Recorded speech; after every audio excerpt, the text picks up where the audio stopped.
Hey, we're going to turn to college hoops right now. Number 8 UCLA coming off of a loss for just the second time this season as they get ready to tip off right now against USC. Each of their next 3 games, Dave, is on the road, and then their 4th game in that stretch is against Oregon. Oregon ranked number 10 right now. Will the next 2 weeks prove if UCLA is a real contender this year? Yeah, I think so, Laura, because when you talk about that Pac-12 schedule, as you mentioned, it's not easy. And I think the Pac-12, we're finding out with Arizona's win at UCLA last week. We've seen how good that Oregon's been this year in the top 10.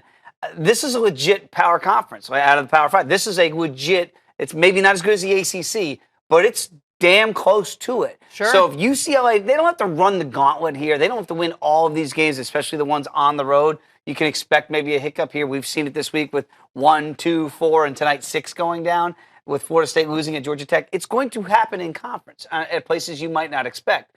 So even though they might not have to run the table, I do think if they can go 3-1 in that span, even a 2-2 wouldn't be a catastrophe. I think that proves that they are still a title contender. Now, if something unforeseen, like an 0-4, or something crazy happens, and you can say, all right, maybe they're not as good as we think they are. I think with that guard play, with Lonzo Ball running things back there, they're going to be okay come tournament time. It will help with seeding, though, if you did run the gauntlet, and maybe you could really move up the rankings with everybody losing earlier this week. Those seeds, I know people say, oh, it's not that big a deal, just get in. It is a big deal, because a 1 has never lost to a 16.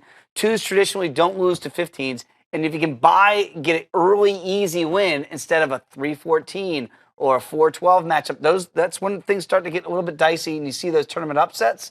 So this type of week in late January can really help out your credentials come March. When you look at their schedule, they're at USC, at Washington State, at Washington, and then at home against Oregon.